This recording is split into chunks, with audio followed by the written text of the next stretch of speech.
muncul kayak bintil-bintil putih yang kalau dibuka tuh isinya putih seperti mutiara. Kayak beras gitu ya? Iya, jadi flek itu banyak gitu. Memang paling penting menentukan itu sebenarnya flek jenis apa, diagnosisnya apa, supaya nanti treatmentnya juga tepat gitu. Dan bukan malah susah. putih jadi hitam. Pelan-pelan, jadi awalnya putih dulu, tapi putih nanti dulu. dipakai 2 tahun, 3 tahun, 5 tahun hitam. Oh gitu. Dan ngebalikinnya susah banget, hampir nggak bisa gitu.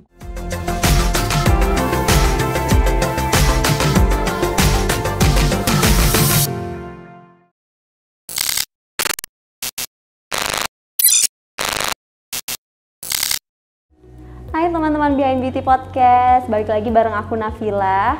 Jadi di Behind Beauty Podcast kali ini kita akan membahas 3 permasalahan yang mungkin lagi dialami nih sama teman-teman Behind Beauty Podcast dan bingung gimana sih cara ngilanginnya. Nah, kita akan ngebahas tentang si milia, melasma, dan flek hitam nih. Kira-kira gimana ya cara ngatasinnya? Jadi di Behind Beauty Podcast kali ini kita akan cari tahu nih. Cari taunya langsung bareng sama dokter ahlinya langsung nih, yaitu Dr. Anesia Tania, dokter spesialis kulit dan kelamin di Plastetik Klinik Bendungan Hilir. Halo Dok, apa kabar Dok? Sehat alhamdulillah. Apa kabar Mbak Nafila? Alhamdulillah aku baik Dok. Aku jadi pengen manggil Mbak ya. Jadi Dok, Behind Beauty Podcast kali ini kita akan ngebahas yang tadi udah aku sebutkan, milia, melasma, dan flek hitam. Mungkin kita bahas satu dulu kali ya Dok ya, yang milia ini. Sebenarnya milia itu apa sih Dok? Jadi kalau milia itu sebenarnya tuh semacam kista ya kita sebutnya. Jadi kayak kantong yang berisi biasanya sel-sel kulit mati. Nah, sel-sel kulit mati itu kan harusnya dia lepas, terus dia lepas dari kulit diganti sel-sel kulit baru. Nah, ini dia sel-sel kulit matinya malah terperangkap di bawah sel kulit yang baru. Gitu. Jadi muncul kayak bintil-bintil putih yang kalau dibuka tuh isinya putih seperti mutiara. Kayak beras gitu ya? Iya, agak mirip sama komedo, tapi kalau komedo kan dia biasanya ada lubangnya dan dia bisa keluar sendiri. Kalau milia tuh dia udah ketutup sama kulit, jadi dia nggak bisa keluar sendiri. Gitu. Kecuali ditekan-tekan gitu ya Dok, itu dia baru. Kalau ditekan-tekan sendiri yang ada sih malah luka biasanya, nggak bisa keluar. Jadi memang harus kita bikin perlukaan atau kayak lubang kecil di atasnya, bisa dengan jarum atau dengan alat misalnya kauter atau laser, baru kita keluarin isinya gitu. Kalau pakai alat yang ini Dok, yang buat tusuk jerawat itu Dok, yang sering di abang-abang itu ekstraksi komedo maksudnya. Iya mungkin itu ada juga ya Dok ya?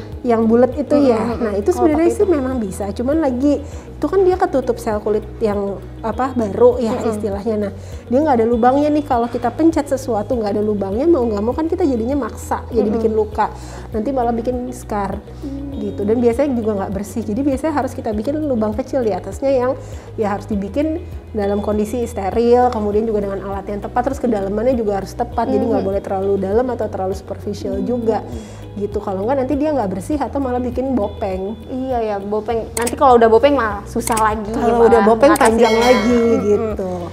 Tapi Dok, sebenarnya penyebab milia ini apa sih Dok? Sebenarnya sih penyebabnya nggak terlalu jelas ya. Intinya sih sebenarnya tadi kulit matinya tuh nggak bisa copot. Bisa faktor penyebabnya macam-macam, bisa dari kulitnya sendiri. Jadi kayak kulitnya tuh memang tipe kulit yang pengelupasannya kurang bagus gitu. Jadi memang tipe kulit tertentu ada yang dia pengelupasan kulitnya tuh nggak rutin seperti kulit normal gitu. Kemudian yang kedua, kadang-kadang juga bisa karena faktor eksternal. Jadi misalnya kita pakai sesuatu skincare biasanya yang sifatnya tuh terlalu lengket atau terlalu kental, jadi dia membuat kulitnya jadi lengket, nggak bisa copot gitu. Biasanya tuh yang kayak terutama di area mata tuh, krim-krim mata yang terlalu lengket gitu. Misalnya. Iya ya Dok, aku sering lihat sih ada milianya gitu di bagian area mata. Tapi sebenarnya bisa tumbuh di mana aja sih Dok kalau milia? Sebenarnya kalau milia itu bisa di mana aja, bisa di mata, di dahi, di area wajah gitu, kadang-kadang di badan pun bisa gitu. Jadi ada juga orang-orang yang misalnya kulitnya habis mengalami eksim atau alergi, lagi ngelupas tuh bisa muncul milia gitu, karena kan kulitnya jadi ketrap kan gitu. Tapi Dok, kalau milia ini segala usia tuh pasti bisa ngalamin si milia ini atau untuk 30 tahun ke atas gitu? Segala usia bisa. Setiap usia bisa ya? Bisa, ada kan dari baby pun sebenarnya bisa gitu. Tapi bahaya nggak sih Dok kalau misalnya didiemin aja? Kalau didiemin aja gini, jadi karena sebenarnya kan dia kulit mati aja isinya, jadi memang nggak kayak jerawat. Kalau jerawat kan biasanya suka ada peradangan, suka jadi infeksi, dia suka jadi sesuatu yang sifatnya lebih ngeradang atau jadi luka gitu. Nah sebenarnya kalau milia itu kan dia nggak ada peradangan, nggak ada apa-apa, jadi cuman ya kulitnya terperangkap aja. Harusnya nanti pelan-pelan kalau skincare-nya tepat terus dia eksfoliasi dengan baik, kulitnya juga mengupas dengan baik, nanti pelan-pelan bisa hilang gitu. Cuman memang lama banget gitu. Berarti sebenarnya bisa dihilangin juga pakai skincare ya dok ya? Sebenarnya kalau sabar mungkin dalam waktu bulanan bisa pakai skincare yang sifatnya mengeksfoliasi kayak misalnya AHA, BHA atau retinoin gitu. Jadi bisa-bisa aja. Oh, berarti bisa ya pakai skincare, cuman tapi harus berbulan-bulan gitu mungkin kalau ya nggak dok ya? sabar, ya biasanya kita tindakan. Tindakannya apa tuh dok biasanya? Nah, tindakannya yang kayak tadi aku udah jelasin. Jadi kita harus bikin kayak luka kecil atau lubang kecil buat ngeluarin si isi milianya. Biasanya kita bisa pakai jarum kecil kalau milianya nggak terlalu besar ya. Kita bisa pakai jarum kecil atau kita bisa pakai alat kauter atau laser gitu. Jadi pakai alat yang berbasis listrik atau cahaya. Jadi kita bikin luka kecil terus kita keluarin deh isinya gitu. Biasanya sih hampir nggak ada bekasnya. Tuh berarti kalau misalnya tindakannya tepat mah nggak akan menghasilkan ini ya dok ya? Enggak sih harusnya, tapi gitu kalau ya? kita kopek-kopek atau kita eksfoliasi, nah itu yang malah jadi problem. Biasanya bisa jadi merah, radang, atau jadi luka, atau jadi bekas hiperpigmentasi kayak flek-flek kecil yang kayak bekas jerawat, atau bisa jadi bopeng yang paling kita nggak mau gitu. Kalau udah bopeng udah susah lagi tuh nanti ngilanginnya. Iya. Terus ada lagi nih dok, ada nggak sih dok tipsnya biar milia ini nggak muncul gitu? Oke, sebenarnya tadi karena sebenarnya kita nggak tahu nih faktor pemicu utamanya apa, jadi memang kadang-kadang nggak bisa dihindari, tapi kita bisa menghindari faktor-faktor pemicu yang kita tahu. Jadi tadi pakai skincare yang tepat untuk kulit, jadi jangan pakai di area-area yang kulitnya tipis tuh jangan pakai skincare yang terlalu lengket atau yang terlalu creamy, apalagi di daerah tropis kayak kita yang sering keringetan. Kemudian yang kedua, kalau memang tipe kulitnya bisa rutinin deh eksfoliasi, misalnya kayak pakai skincare yang ada AHA BHA-nya seminggu sekali, atau kalau kuat pakai retinol tiap hari atau tiap 2 hari gitu. Jadi supaya pergantian kulitnya tuh bagus, jadi nggak kulit matinya nggak terperangkap gitu. Nggak menumpuk ya dok sama kulit menumpuk. matinya. Mungkin kalau teman-teman tiba-tiba kepikiran eksfoliasi kulitnya harus berapa kali sih? Nanti lihat di podcast yang sebelumnya ya dok. Kita juga pernah ya dok ya podcast tentang eksfoliasi kulit. Nanti muncul nih linknya di sini nih. Terus dok, yang Milia udah cukup mungkin ya. Kalau teman-teman mungkin ada pertanyaan lagi, mungkin nanti bisa di kolom komentar nih. Sekarang kita bahas tentang flek hitam dan melasma nih dok. Flek hitam dan melasma ini satu hal yang sama atau berbeda dok? Oke, jadi sebenarnya kalau flek itu kan istilah di bahasa kita ya. Jadi semua warna kecoklatan atau kehitaman di kulit tuh biasanya orang sebutnya flek gitu. Nah, flek itu juga dari kedokteran sih bermacam-macam. Melasma itu salah satu jenis flek hitam gitu. Nah, kalau flek itu di wajah aja nih ya, ada misalnya melasma, ada freckles. Freckles tuh kayak bintik-bintik kecil yang kayak orang barat atau orang keturunan gitu. Kemudian juga ada nevus hori namanya. Terus nanti ada juga bekas jerawat pun kadang orang bilangnya flek gitu. Terus ada juga yang udah kayak lalat kecil-kecil yang pada orang tua, itu kita bilangnya keratosis seboroik. Jadi flek itu banyak gitu. Memang paling penting menentukan itu sebenarnya flek jenis apa, diagnosisnya apa, supaya nanti treatmentnya juga tepat. Cara ngatasinnya gimana ya dok yang benar ya dok? Kalau melasma itu berarti bagian dari flek hitam. Iya, dia salah satu jenis flek hitam.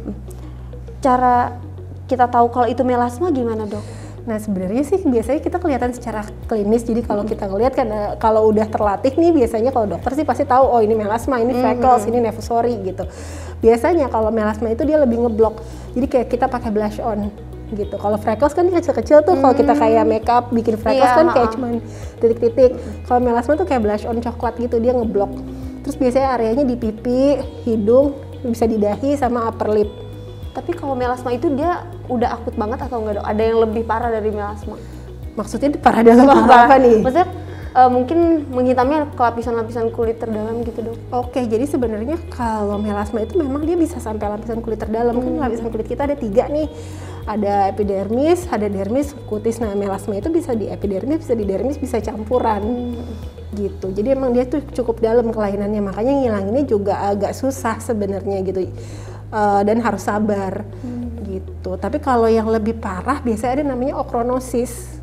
Jadi okronosis itu biasanya kalau kita ada flek nih melasma atau kita kayak pengen putih biasanya terus pakai krim-krim yang belinya bebas tapi nggak ada BPOM-nya, ternyata ada hidroquinon nih namanya. Jadi zat pencerah yang sangat kuat yang biasanya kalau diresepin dokter tuh harus dalam pengawasan, terus ada jangka waktu tertentu. Nah tapi kalau beli sendiri kan nggak ada yang ngawasin, konsentrasinya nggak tahu berapa, jadinya muncul si okronosis ini di mana itu mukanya jadi hitam gitu, dan bukan malah susah. putih jadi hitam. Pelan-pelan, jadi awalnya putih dulu, tapi putih nanti dulu. dipakai 2 tahun, 3 tahun, 5 tahun hitam.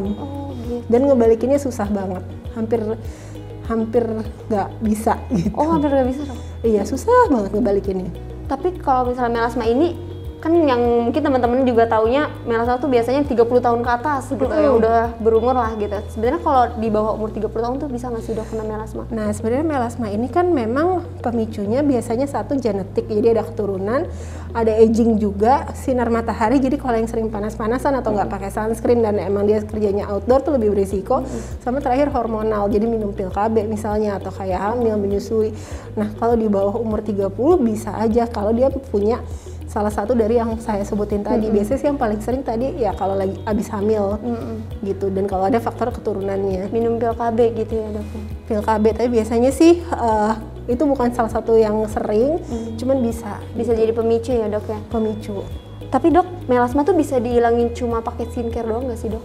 Nah, ini agak susah nih jawabnya. Jadi gini, emang first line mengobati melasma dan semua flek lain ya tentu saja skincare.